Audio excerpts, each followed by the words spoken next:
Hey guys, the Crafty Pilot here, and today we're going to be doing the first in a series of FMC tutorials. Today we're going to be programming the FMC for the IXEG 737. So I've started the aircraft up in the turnaround state, which has the APU started and the IRS is aligned. So without further ado, let's get started. So I have a route here that you probably just saw, and so we'll start at the ident page. So this is where it gives you all of your aircraft information. So obviously it's the IXEG 737 Classic 1.0.5, the model is the 737-300, and you have your AirAct data and your dates. So this is just information that you just want to make sure that you have correct. But obviously it's a simulator, so it's going to have it correct. Next thing is the position init. Now, what you will do is this will say set IRS position. However, there is no IRS position that's needed because the IRSs have automatically been started. But right now we are at Malaga Airport in Spain, which is Lima, Echo, Mike, Golf, and that goes in reference airport, and you'll get these coordinates, and you just click on the line select key next to them to copy them down, and then you'll just put them in the boxes that say set IRS position. So the next thing we're going to do is head to the route page. So since we entered Malaga in the reference airport, it automatically thinks that's going to be our origin, so that can go in origin.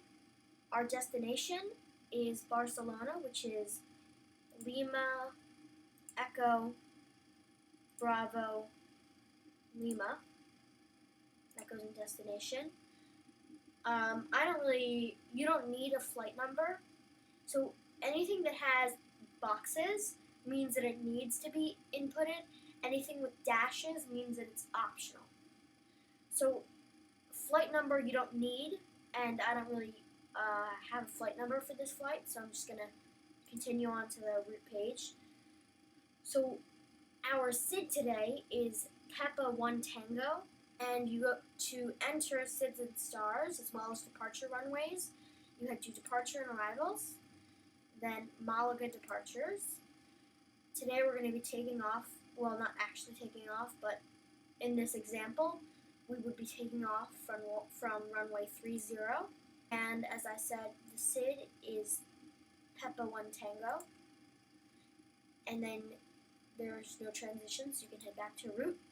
And it brings you automatically to PEPAS, which is the last fix on the departure. Then, so airways go in the VIA column, and ending waypoints go in the to column. If you're going direct between two airports, you just put the waypoint's name in the to column, and VIA will automatically fill in as direct. So the first airway is Uniform Mike 445, and then the boxes will come up, meaning that you need to put in a fix. So the next fix is Bravo, Echo, Golf, Oscar, Kilo, and that goes in the box. Oh, sorry, my bad. It's X-ray instead of, that goes in there. The next airway is Uniform November 860, and that goes in here. And the end point is Victor Lima Charlie. And then the next airway is Uniform Mike 985, and that goes in VIA, and to Sierra, Oscar, Papa, Echo, and Tango. Then the airway Uniform November 608 to Mike Alpha Tango Echo X-ray.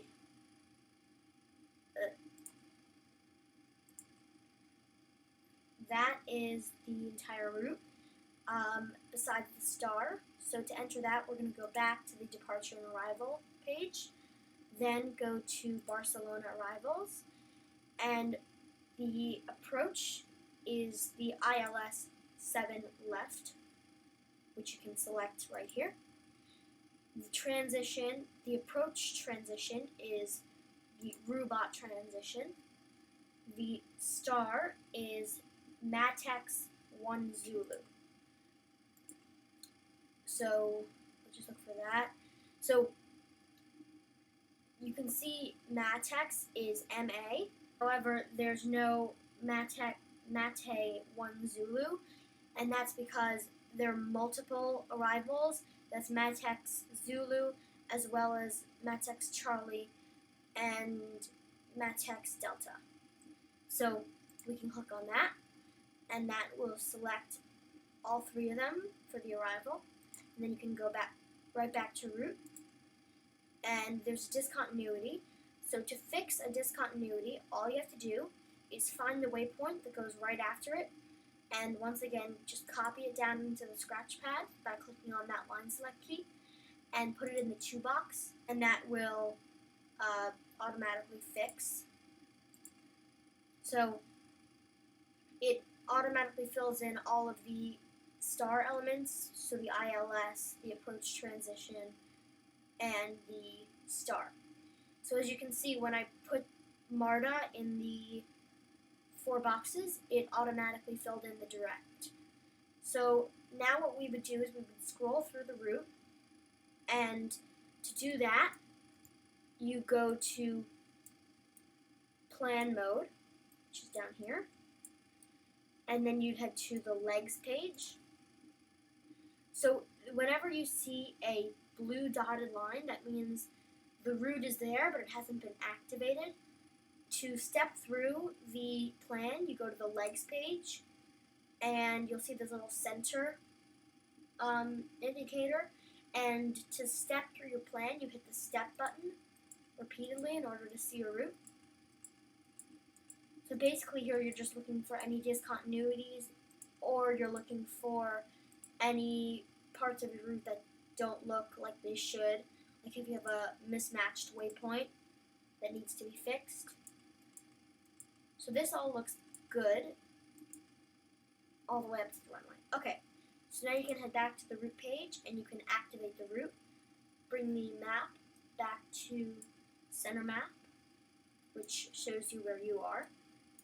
To activate the route, hit activate, and then execute, and the line turns purple or magenta. The next thing you're going to want to do is load up your tank with fuel. What my planning website gave me was 14.4 tons of fuel, and that's in pounds. What I usually do is I take what they give you plus the amount of reserves you want, so I'm giving it 1.5 tons of reserve, and 14.4 plus 1.5 is 15.9 tons of fuel. So you can just fill that in here, and then you can hit instant, and that'll automatically refuel your tanks to whatever you set the amount of fuel to. The zero fuel weight is what I set it to 100.1, and that is good. So you can close up the ground services tab for now. Actually, you might as well keep it open, and then head back down to the FMC, and you can move this out of the way. Then you head to init ref. Right now mine is in perfinite, but if you decide to start up cold and dark and your IRSs haven't aligned yet, you will see the position init page. If this happens, all you need to do is hit index and then perf.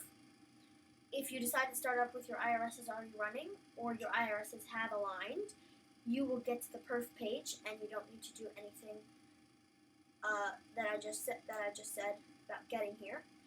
The gross weight you can find right here on the load sheet. It says 115.9 next to GW.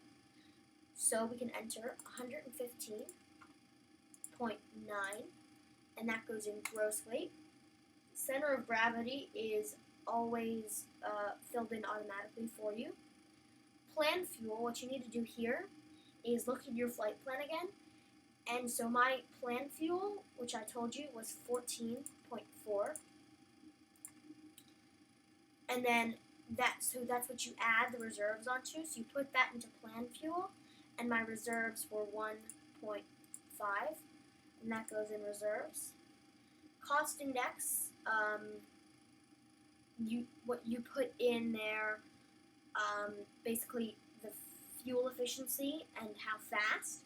So the higher the cost index, the faster you'll go, and the less fuel efficient you'll be. The lower your cost index, the slower you go, but the more fuel efficient you are. The cruising altitude is, for me, flight level 340, or you can enter 34,000, but it's easier just to enter 340, and that goes in cruise altitude. Now, I've noticed if you get a warning that says check altitude target, just go over to your MCP and check that your altitude is set above 0, because that will cause the FMC to have an error message. Cruise winds, I also got this from my flight planning website. By the way, I use SimBrief. If you want to check them out, I'll leave a link in the description. The cruise winds, which I got from them at flight level 340, are 267 degrees, which is the direction, at 65 knots. And that goes in cruise wind. You don't need to fill any of this stuff out, like I said, but like the reserves you need to fill out, gross weight and cruise altitude you need to fill out.